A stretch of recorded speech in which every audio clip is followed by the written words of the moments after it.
Discuss कर रहे हैं वो आपका जो है भारतीय नागरिक सुरक्षा संहिता बीएनएसएस का पार्ट सेकंड। देखिए पहला पार्ट हम पहले डिस्कस कर चुके हैं, तो सेकंड पार्ट देखिए हमारा जो टॉपिक है इसमें दंड प्रक्रिया संहिता के वह प्रावधान जो संशोधन के साथ भारतीय नागरिक सुरक्षा संहिता 2023 में प्रावधानित किए गए हैं। देखिए इसका आधा टॉपिक हमने पिछली क्लास में कर लिया था, अब जो इसका सेकंड टॉपिक हम डिस्कस करेंगे। अब देखिए यहाँ पर जो है अगर हम बात करते हैं धारा 173 सब कॉलम 1 सेकंड, मतलब जो है बीएनएसएस के जो धारा है 173 सब कॉलम 1 का सेकंड पार्ट, संज्ञेय अपराध की सूचना, संज्ञेय अपराध की सूचना, ये देखिए संज्ञेय अपराध की सूचना, संज्ञेय अपराध की सूचना इलेक्ट्रॉनिक संसूचना के माध्यम से दिए जाने का भी प्रावधान किया गया है, यानी कि EFIR का प्रावधान किया गया है। ऐसी संसूचना जो इलेक्ट्रॉनिक माध्यम से दी जाएगी उस पर परिवादकर्ता या परिवादकर्ता के जो हस्ताक्षर है 3 दिन के अंदर कराई जाएगी। यानी कोई भी परिवादी अगर ई सूचना जो भी इलेक्ट्रॉनिक के माध्यम से देता है तो उसको 3 दिन के अंदर अपने हस्ताक्षर करने होंगे। वहीं पर देखिए धारा 173 सब कॉलम 3, धारा 173 सब कॉलम 3 की अगर बात करते हैं बीएनएसएस की धारा जो है, अब इसमें देखिए हमारा जो है 173 सब कॉलम 3 के अंतर्गत धारा 175 में किसी बात के होते हुए भी ऐसे मामले जिसमें किसी भी ऐसे अपराध का घटित होने की संसूचना प्राप्त होती है जो 3 वर्ष या उससे अधिक किंतु 7 वर्ष से कम कारावास से दंडनीय है, तो थाने का जो भारसक अधिकारी है ऐसे किसी पुलिस अधिकारी जो कि पुलिस उप अधीक्षक से निम्न पद पर ना हो तो इससे पूर्व अनुमानित प्राप्त करके मामले की प्रारंभिक शिक्षा यह सुनिश्चित करने के हेतु कर सकता है कि प्रथम दृष्टा मामला बनता है या नहीं बनता। ऐसी प्राथमिक परीक्षा जो है 14 दिन के अंदर की जाएगी और यदि मामले में परीक्षा के दौरान प्रथम दृष्टा मामला बनता है तो वह अन्वेषण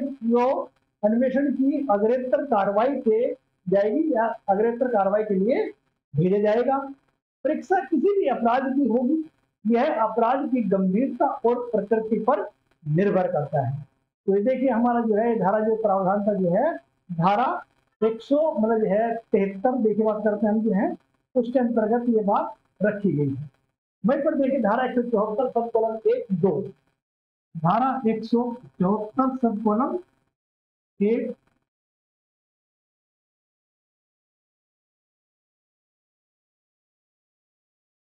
तो अब देखिए दंड प्रक्रिया संहिता की जो 1973 की धारा 155 सब कॉलम 1 के अनुसार जब पुलिस थाने का भारसक अधिकारी को उस थाने की सीमाओं के अंदर असंज्ञेय अपराध किए जाने की इत्तला दी जाती है तब वह ऐसी इत्तला का साथ ऐसी पुस्तक में जो कि अधिकारी द्वारा ऐसे प्रारूप में रखी जाएगी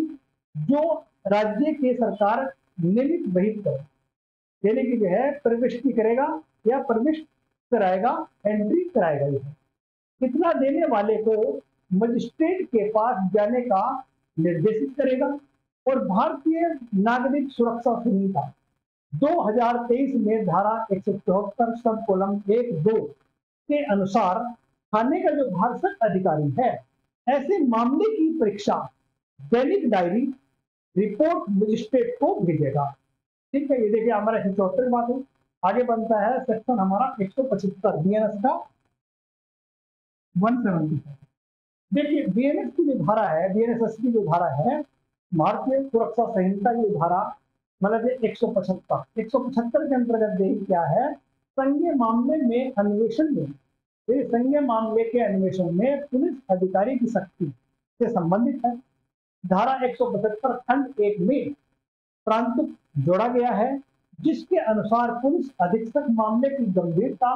और प्रकृति को देखते हुए मामले में अन्वेषण किसी पुलिस उप अधीक्षक स्तर के अधिकारी से करा सकता है। यहाँ पर देखिए मतलब यह है, परंतु इस संबंध में जिला पुलिस अधीक्षक या पुलिस मुख्यालय के माध्यम से एसओपी का निर्माण करा ऐसे अपराध की सूची जारी की जा सकती है जो जिन मामलों में सीओ ही विवेचना करेगा, और साथ ही जिला पुलिस अधीक्षक समय समय पर मामले की प्रकृति और गंभीरता पर स्वयं निर्णय ले सकते हैं कि इस मामले की विवेचना सीओ द्वारा की जाएगी। वहीं पर देखिए 175 की बात करते हैं।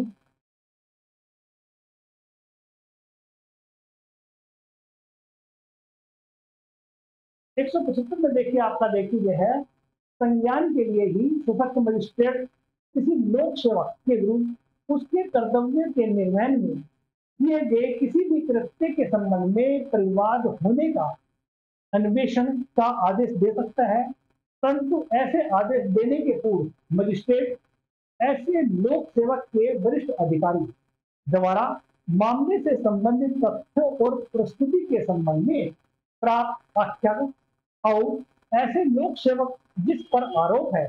के द्वारा आरोप के संबंध में किए गए दावे पर विचार करेगा। वहीं पर देखिए धारा 176 सबकोलम 2।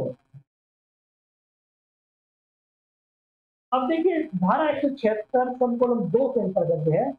धारा 176 खंड 1 के प्रांतों के खंड क और ख के संबंध में आगे कोई अन्वेषण कार्रवाई न करने के बावजूद सूचना दैनिक डायरी के साथ मजिस्ट्रेट को पाक्षिक रूप से करेगा। वहीं पर देखिए जो क्षेत्र 3 की बात करते हैं, बीएनएसएस की जो धारा है 176 सब कॉलम 3, ऐसे अपराध किए जाने की सूचना जो 7 वर्ष या उससे अधिक कारावास से दंडनीय है, 7 वर्ष या उससे अधिक कारावास से दंडनीय है, प्राप्त होने पर थाने का जो भाषक अधिकारी घटना स्थल का निरीक्षण करने व वैज्ञानिक साक्ष्य एकत्रित करने हेतु फॉरेंसिक विशेषज्ञों के साथ ले जाएगा और समस्त कार्रवाइयों की वीडियोग्राफी भी की जाएगी। और इस संहिता की जब बात करते हैं, इस संहिता के लागू होने में या 5 वर्ष के अंदर उक्त लागू होने के संबंध में राज्य सरकार नोटिस जारी किया जा सके। दूसरा देखिए हमारी जो बीएनएसएस की जो धारा है 179 यानी कि 179 की बात करते हैं, 179 सब कॉलम 1 प्रांतिक 2 की बात करते हैं। अब देखिए इस धारा के अंतर्गत भारतीय नागरिक सुरक्षा संहिता की जो धारा है 179 सब कॉलम 1 प्रांतिक 2 के अनुसार यदि ऐसा व्यक्ति पुलिस थाने पर हाजिर होने तथा उत्तर देने के लिए सहमत हो तो ऐसे में ऐसा करने के लिए अनुज्ञा ज्ञात किया जा सकता है। इसमें यदि संबंध में कोई महिला या फिर जो है 15 वर्ष की कम उम्र का बच्चा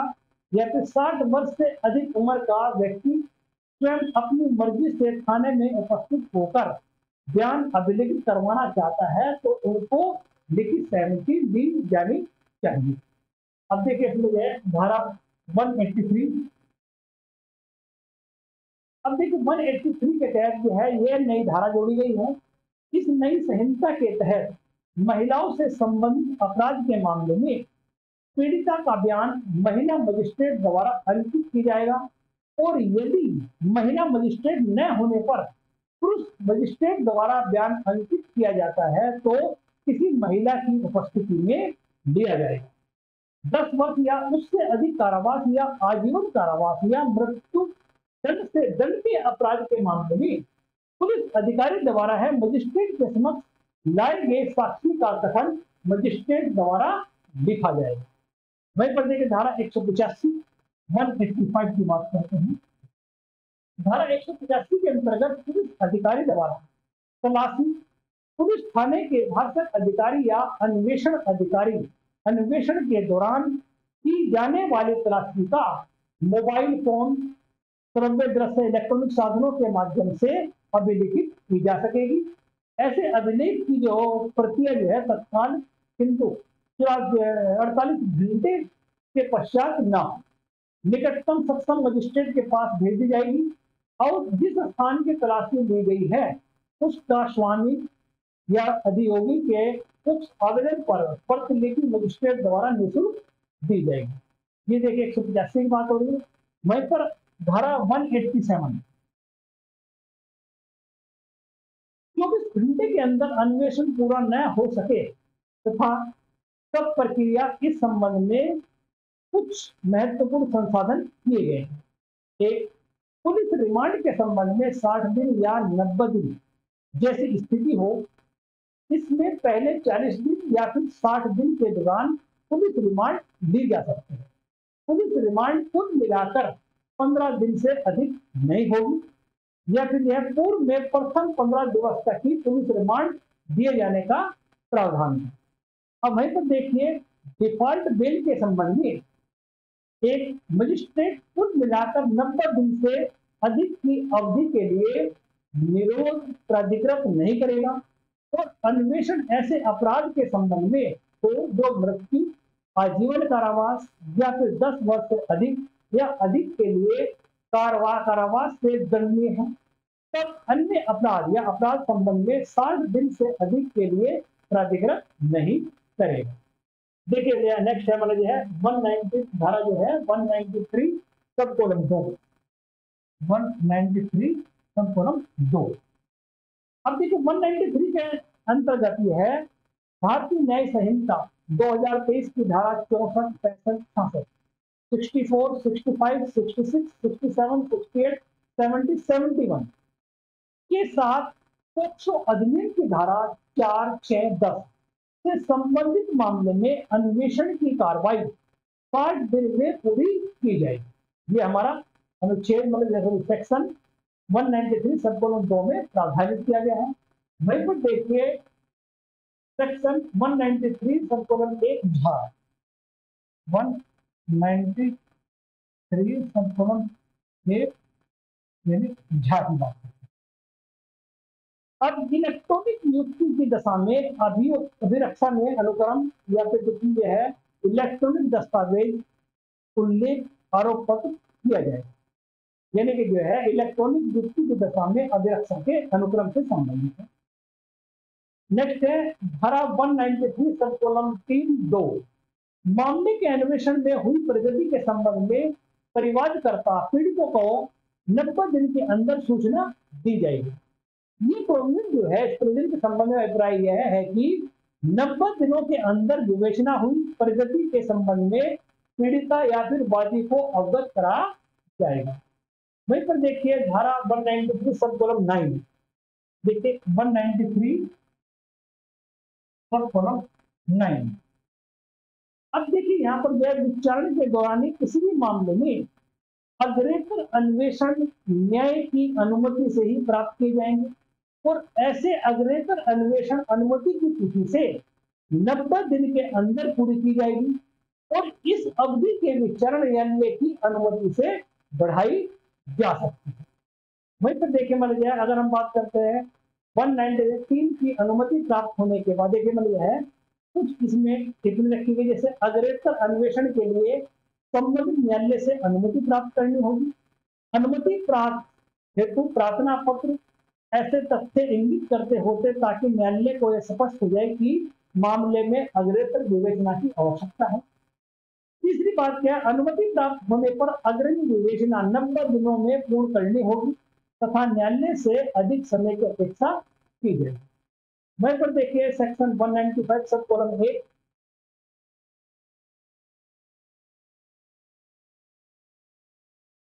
195 सब कॉलम 1 के तहत जो है और प्रांतिक 2 के अंतर्गत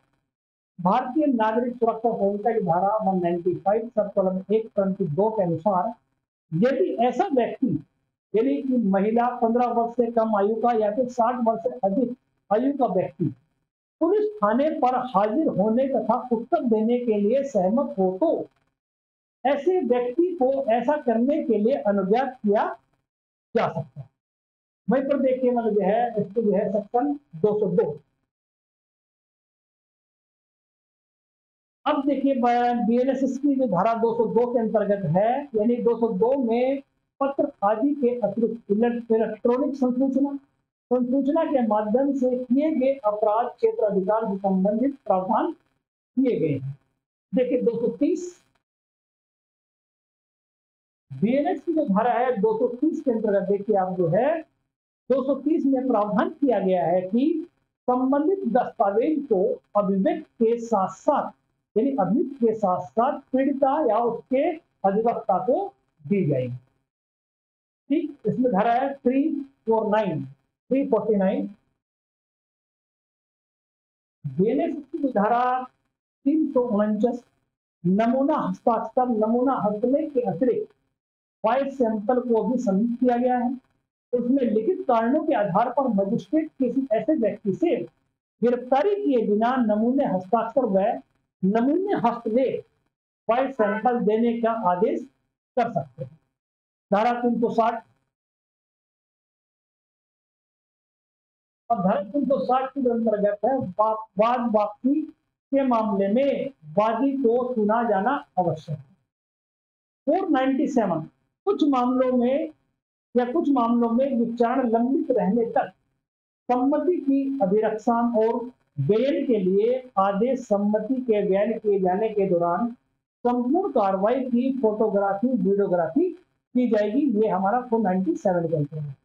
मैं बस 497 सबकोलम 2